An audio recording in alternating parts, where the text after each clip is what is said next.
उत्तराखंड की दास्तान के इस नए एपिसोड में आप सभी का स्वागत है। आज हम जिस शख्सियत से बात करने जा रहे हैं वह ना केवल एक सफल उद्यमी हैं बल्कि बहुत ही प्रसिद्ध समाज सेविका भी हैं, एक्टिविस्ट भी हैं। मुद्दे चाहे महिलाओं से जुड़े हों चाहे समाज से जुड़े हों, हर जगह वो अपने बुलंद पर्सनालिटी और बुलंद आवाज़ के साथ अपना प्रेजेंस जाहिर करती हैं। देश और दुनिया में भ्रमण किया है उन्होंने, बहुत अच्छी उनकी जानकारी है, बहुत हाईली क्वालिफाइड।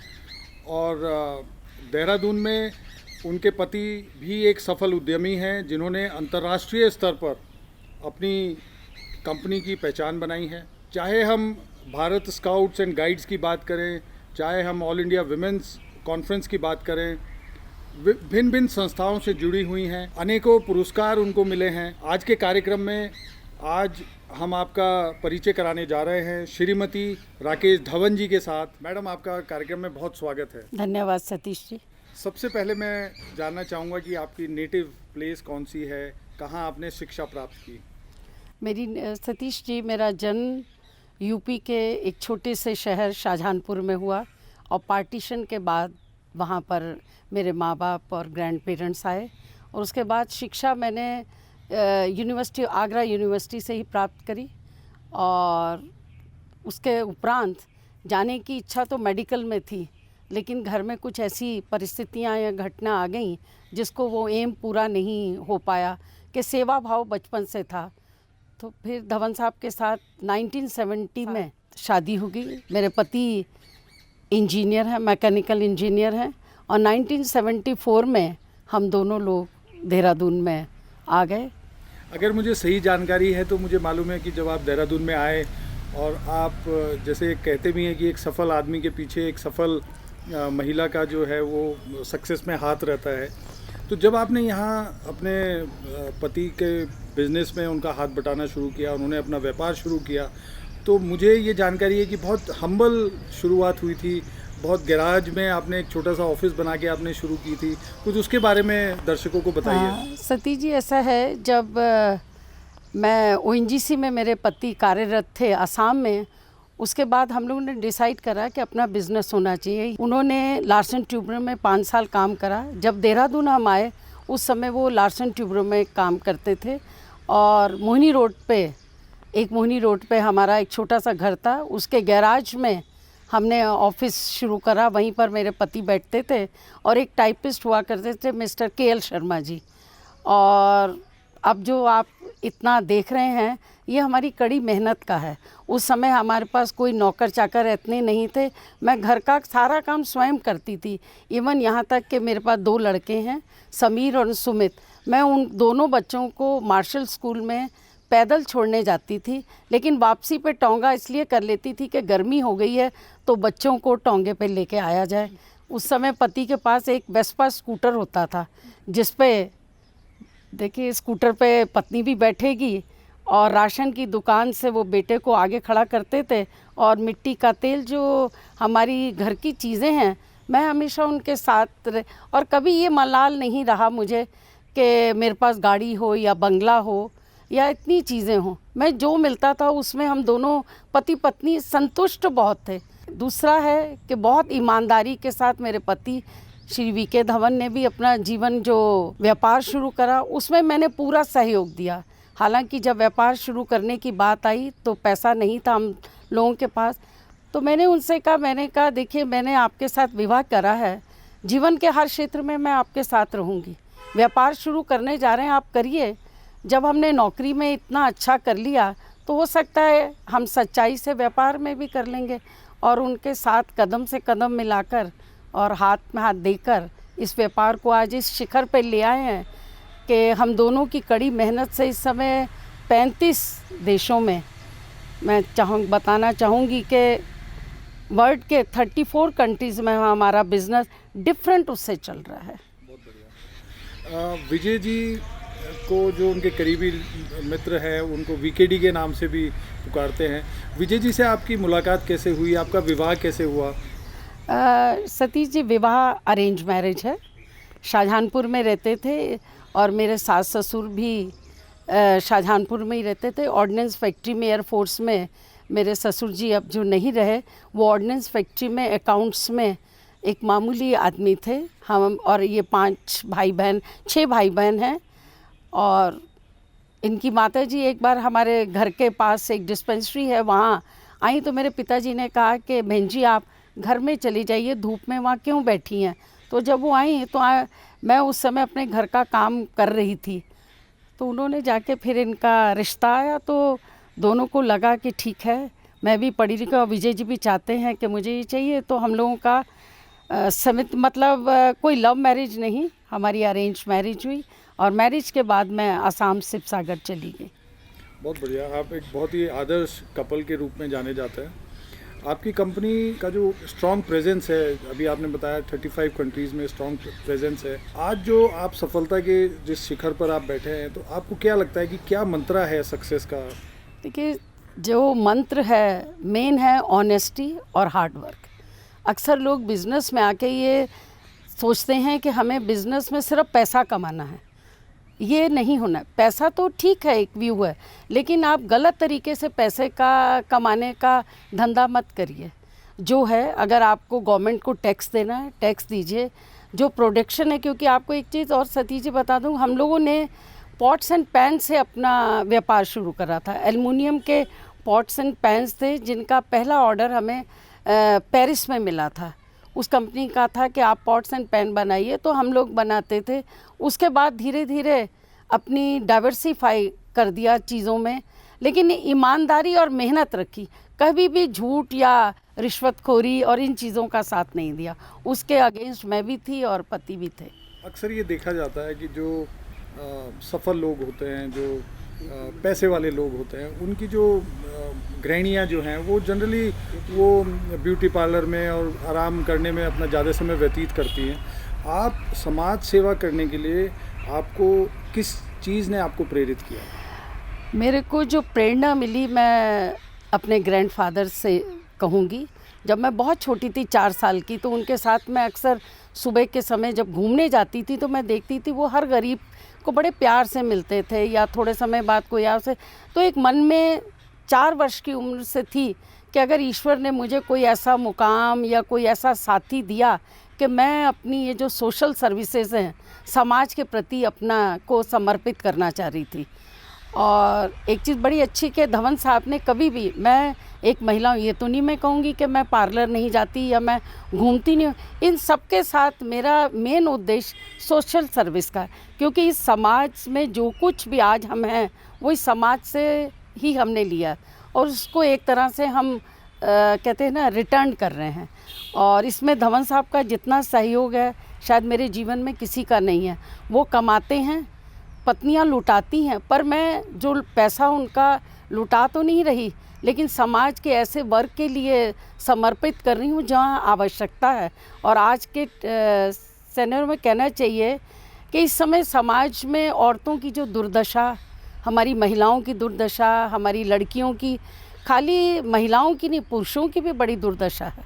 दोनों ही एक दूसरे के पूरक है। आपको कि एक महिला कहती है, नहीं, पुरुषों के भी बहुत समस्या हैं। आजकल जो केसेस आते हैं, लोग कहते हैं कि संबंध विच्छेद के हैं या डाइवोर्स के हैं, तो मैं अक्सर कहती हूँ कि ताली 2 हाथ से बजती है। रथ के 2 पहिए हैं, समांतर गति से जब तक चल रहे हैं तब तक गति बहुत अच्छी है।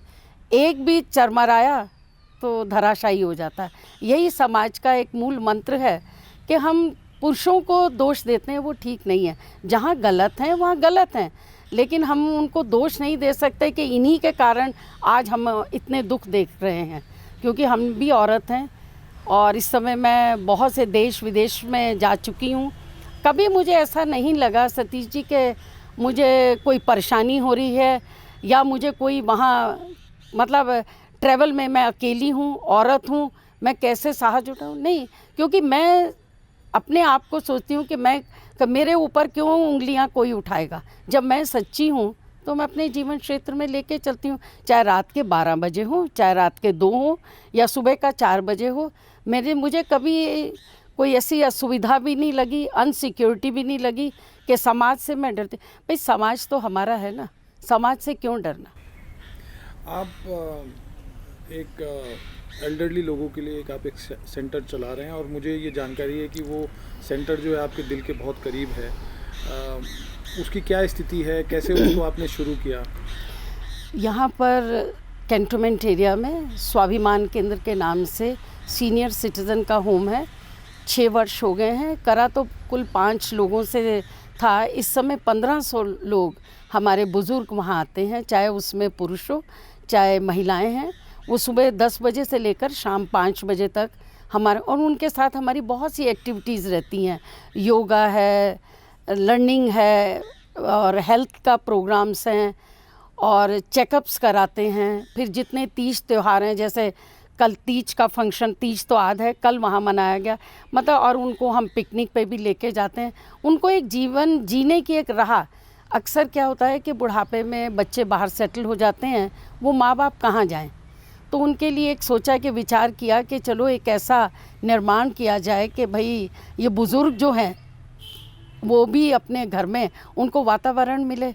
और इसमें कैंटोनमेंट बोर्ड का बहुत बड़ा हाथ है और अनुग्रह का बहुत बड़ा हाथ है। उनकी चेयरपर्सन डॉक्टर आभा चौधरी जो दिल्ली में हैं वो हैं, और मैं यहाँ उनका बोर्ड, क्योंकि लोकल होने के कारण उसका संचालन और सारी गतिविधियाँ मैं यहाँ देखती हूँ।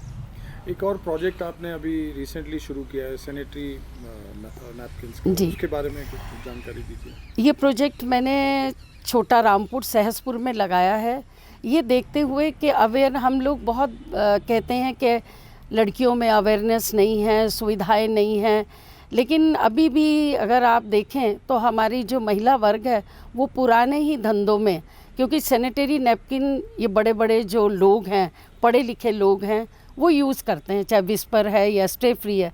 तो मेरे मन में विचार आया कि इन बच्चों के लिए भी तो कुछ होना चाहिए। ये बच्चे वो ख़रीदारी नहीं कर सकते जो 50 रुपए का या 60 रुपए का। तो हमने एक यूनिट मैन्युफैक्चरिंग का वहाँ लगाया, और उसमें मैंने गाँव की ही औरतें, जिसमें से इस समय 5 औरतें मेरे पास तो प्रोडक्शन में हैं, और एक दिन में वो 400, एक शिफ्ट में 400 नैपकिन देती हैं। और साथ साथ हम लड़कियों को स्कूल में, हमारे पास बच्चियां जो पढ़ रही हैं, हम उनको प्रोवाइड करते हैं, फिर वो गांव में जाकर बेचती हैं। मैंने सरकार से भी आग्रह किया था कि इस चीज़ को आप आगे बढ़ाइए, लेकिन अभी भी इंतज़ार है। लेकिन मेरा मानना है कि किसी पे सरकार या किसी पे डिपेंड मत करिए, जो आपके मन की इच्छा है, अगर शक्ति है, करने की ठान लिए, तो अपना काम करते जाइए। जब मौत आएगा सरकार देगी, ठीक है, नहीं धवन साहब तो दे ही रहे हैं। अगर हम महिलाओं की बात करें और युवा महिलाओं की बात करें, तो जागरूकता का स्तर बढ़ा है, शिक्षा का स्तर बढ़ा है, महिलाएं शिक्षित हुई हैं, फिर भी उनका शोषण आज भी जारी है। आपको क्या लगता है कि ये इसको कैसे ठीक किया जा सकता है? सतीश जी, शोषण का जहाँ तक सवाल उठता है अभी भी, क्योंकि अभी मैं रिसेंटली जब कश्मीर के भी गई, उसको मैं बाद में बताऊंगी। शोषण इसलिए है कि अभी भी हम कहने को तो स्वतंत्र हैं, लेकिन अभी भी हाल ये है कि अगर घर से बाहर निकलना है या कहीं जाना है तो पति से या अपने माँ बाप से या सास ससुर के पूछ के ही जाना। इंडिपेंडेंस, हमें आज़ादी तो मिल गई, लेकिन अपना कार्य करने की आज़ादी अभी भी नहीं मिली।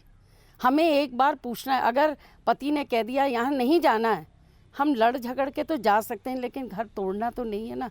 अभी भी स्वतंत्रता नहीं मिली महिलाओं को जो मिलनी चाहिए। लेकिन आप अगर, जैसा मैं अपने कार्य में सोचती हूँ कि जो मुझे काम करना है और गलत नहीं है, मैं कर लेती हूँ। मेरे पास सामने चुनौतियाँ आती हैं, मैं उनसे लड़ना सीखती हूँ।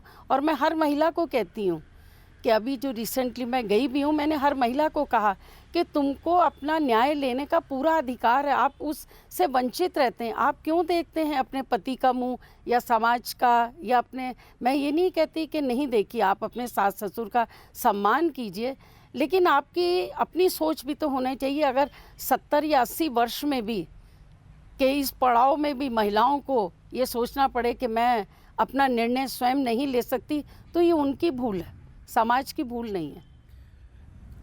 जैसे अभी मैंने पहले भी कहा कि आप एक सफल, एक आदर्श कपल के रूप में आप देखे जाते हैं, जाने जाते हैं।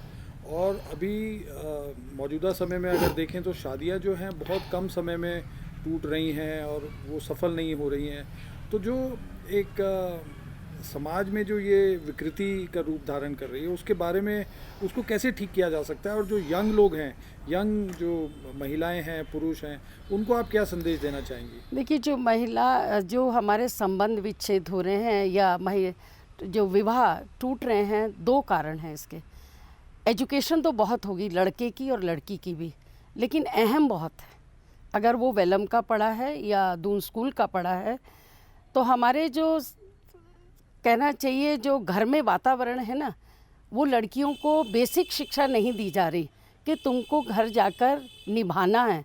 अगर आप पब्लिक स्कूल के पढ़े हुए हैं या अमेरिका से पढ़े हैं और लड़की खाली किसी छोटे विद्यालय से पढ़ के आई है, तो उसको एक दूसरे को समझना है।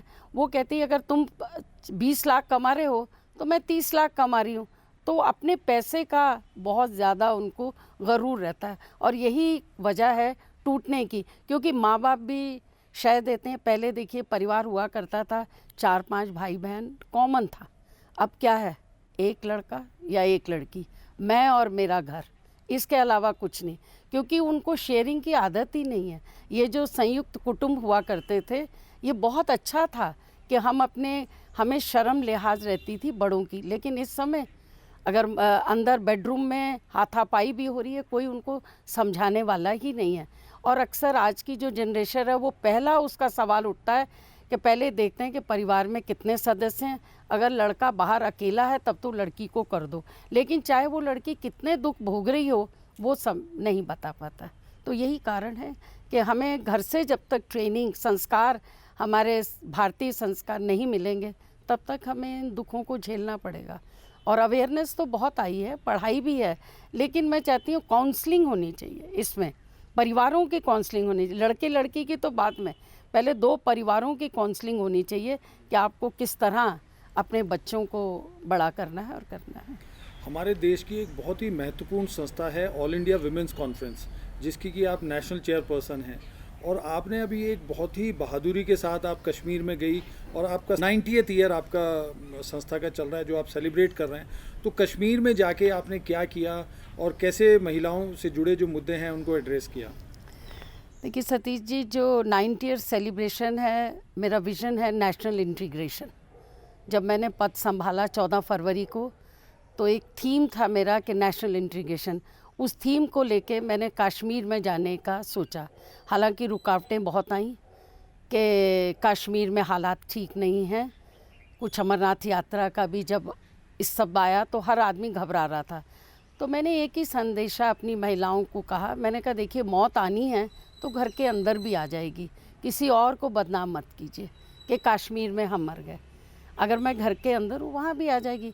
तो फिर हमने एक डिसाइड करा कि इस बार, क्योंकि साल में ऑल इंडिया वुमेन कॉन्फ्रेंस की 2 मीटिंग्स होती हैं, बिजनेस मीटिंग। इस बार शुरू से जब मैंने पदभार संभाला था, एक ड्रीम था कि इस बार मुझे कश्मीर ले जाना है। तो हमने सबसे बात की, और कश्मीर जाके आपको बताऊं इतना अच्छा, यूनिवर्सिटी ऑफ कश्मीर में हमारा 2 दिन का सम्मेलन था, 17 और 18 का। हमें किसी तरह की कोई परेशानी, एयरपोर्ट से लेकर यूनिवर्सिटी के बाद लोग वहाँ शिकारे में भी घूमे, पहलगाम भी गए, हर जगह गए, कोई ऐसा दिखा ही नहीं कि यहाँ कोई परेशानी है। जितना हम अखबारों या टीवी में देख रहे थे, वहाँ तो कुछ ऐसा नज़र ही नहीं आया। अगर हमारे हिंदुस्तान की 90 औरतें जो विभिन्न, कन्याकुमारी, नागालैंड, मणिपुर, बिहार, असम, मतलब आप देश के हर कोने से हमारी महिलाएं वहाँ आई थी।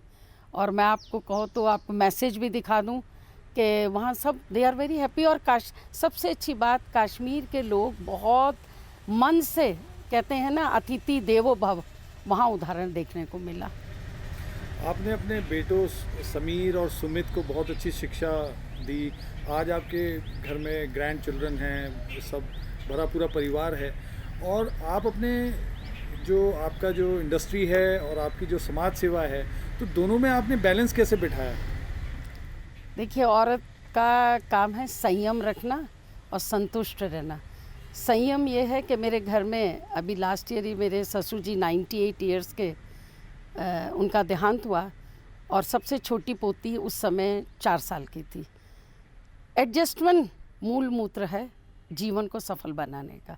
अगर आप एडजस्ट कर गए हैं तो किसी तरह कोई भी जो हिंड्रेंस है वो आप पार कर जाएंगे। एडजस्टमेंट मैं कहूँगी मूल। मैं आज अपने बेटों के साथ, बहुओं के साथ, पति के साथ भी देती हूँ, लेकिन मैंने ये सोचा जो मेरा समय है वो मैं समाज को देना चाहती हूँ। उस पर मेरे लिए कोई पाबंदी नहीं होना चाहिए। मैं अपने सुबह के उठ के 5 बजे उठ के घर के पूरे काम भी करती हूँ और देखती भी हूँ। ये मेरा कार्यकाल जो है 3 साल का है और उसमें मुझे दिल्ली रहना है मैं, पर लेकिन हर सैटरडे शाम को मैं अपने घर आ जाती हूँ। संडे रहती हूँ और मंडे सुबह दफ्तर खुलने से पहले सुबह 7 बजे की फ़्लाइट लेकर 9:30 में दफ्तर चली जाती हूँ, क्योंकि मेरा कार्य क्षेत्र अलग है। ये कार्य मैंने सबको कर दिया। बच्चे पढ़ गए, पोतियाँ पढ़ गईं और उनको कभी निगलेक्ट नहीं करा, क्योंकि ये समय मेरा है और मेरा एक ड्रीम था और जिस ऊंचाई पे मैं पहुंचना चाहती थी, मैं ईश्वर के उससे और समाज के लोगों से मैंने उस स्तर पर पहुंच गई जो मुझे चाहिए था। ये नहीं कि मेरा सफ़र यहाँ ख़त्म हो गया। हो सकता है जब तक जीवन है तब तक मैं सेवा तो यूं ही करती रहूँगी। और उसमें मैं आपको एक और बता दूं, मेरे पति का जितना सहयोग है, ये नहीं कि मैं किसी उससे कह रही हूँ, क्योंकि देखिए मैं तो दिल्ली चली गई, वो भी इस अवस्था में अकेले रहते हैं और आजकल के टाइम पर बेटे बहू सब अपने अपने में लीन रहते हैं। लेकिन मेन सेक्रीफाइस उनका है कि उन्होंने मुझे ये दिया मौका कि राकेश तुम जहाँ जाना चाहती थी तुम्हारे लिए वो दरवाजे खुले हैं, you go head and fulfil your dream. तो I am fulfilling my dream. हालांकि 3 साल जो मेरे लिए हैं अखिल भारतीय महिला परिषद की अध्यक्षा, बहुत कम कार्यकाल है। काम मुझे बहुत करना है और 3 साल में मैं जितना पूरा कर पाऊँगी वो ज़रूर करके दूँगी। और एक सतीश जी और बता दूँ कि इस बार हमारा शिल्प कला उत्सव हर बार वहाँ दिल्ली में लगता है 3 दिन के लिए, और इस बार का थीम था उत्तराखंड। तो मेरे मन में उसी समय उन्होंने कहा कि उत्तराखंड का थीम है। मैं फ़ौरन जब सोमवार को यहाँ आई, मैंने मुख्यमंत्री जी से टाइम लिया। उन्होंने बिल्कुल कोई ये नहीं कि मुझे 10 दिन का बाद, उन्होंने इमीडिएटली कहा कि बहन जी आप इतवार के दिन आ जाइए। मैंने कहा ऐसे ऐसे सर है और मैं आपको मुख्य अतिथि के रूप में बुलाना चाहती हूँ। उन्होंने सहर्ष स्वीकार कर लिया। तो ये एक बहुत बड़ी कि दिल्ली में शिल्प कला उत्सव, जिसमें पूरे हिंदुस्तान के शिल्प कला के लोग आते हैं और विशेषकर खाली महिलाएं, पुरुष वर्ग नहीं है। तो इसमें हमने मुख्यमंत्री जी से अनुरोध भी किया है कि जितने भी आपके यहाँ पर गढ़वाल और कमायूं में जितने भी शिल्प कला से औरतें जुड़ी हुई हैं उन सब का हमको वहाँ दीजिए। तो ही इज़ वेरी हैप्पी कि एटलीस्ट कि हम लोग हैं। इससे पहले कि आज हम आपसे विदा लें, मैं चाहूँगा कि हमारा जो कार्यक्रम देख रहे हैं, विशेष तौर पर जो महिलाएं देख रही हैं, उनके लिए आप कुछ संदेश ज़रूर दीजिए। संदेश तो ये है, एक तो ईमानदारी, सच्चाई और दृढ़ निश्चय। जो काम आपने अगर कोई सोचा है ना, उसको निश्चय कर लीजिए कि रुकावटें कितनी भी आएँ पर आपका लक्ष्य होना चाहिए। पहले तो आप अपना लक्ष्य चुन के देखिए आपका लक्ष्य क्या है। बिना लक्ष्य के अगर चल दें, जैसे एक कहावत है ना, अगर सफ़र शुरू करना है, मुझे मालूम है कि मुझे आज देहरादून से गाड़ी लेकर और अहमदाबाद जाना है, तो मेरा एक लक्ष्य निर्धारित था कि अहमदाबाद तक का। इसी तरह जीवन में एक लक्ष्य निर्धारित कर लीजिए कि आपको अपने जीवन का लक्ष्य क्या है। खाली ऐशो आराम, ज़िंदगी, बच्चों में रूझना या समाज में इधर से उधर नहीं। कोई ऐसा काम भी तो करिए जो समाज के लिए काम। समाज ने आपको बहुत कुछ दिया, आज जिस उसमें हम बैठे हैं तो ये समाज की तो देन है। मैंने आपको पहले भी बताया, जीवन तो एक छोटे से गैराज से शुरू करा। खुद पानी की बाल्टी भरकर ऊपर लेके जाती थी, घर के काम भी पूरे करती थी। तब एक नौकर था जो मेरे पास 20 रुपये महीने का मैं नौकर रखती थी, वो भी हम बड़ी मुश्किल से वो 20 रुपये बचा सकते थे। लेकिन आज क्या है कि सब ऐशो आराम है, लेकिन समय की थोड़ी कमी हो जाती है कि पूरा नहीं। लेकिन एक ठान लिया है कि समाज के लिए हूँ और समाज में ही अपना जीवन समर्पित करके जाऊँगी। तो ये थी प्रसिद्ध समाज सेविका और सफल उद्यमी श्रीमती राकेश धवन जी, जिनके विचारों को आपने सुना और मुझे पूरी उम्मीद है कि इनके जो विचार हैं वो बहुत ही प्रेरणादायक साबित होंगे और युवाओं को, ख़ास तौर पर महिलाओं के लिए बहुत ही प्रेरणा उनसे मिलेगी। इन्हीं शब्दों के साथ मैं आपसे विदा लेता हूँ। आपसे मुलाकात होगी उत्तराखंड की दास्तान के अगले एपिसोड में।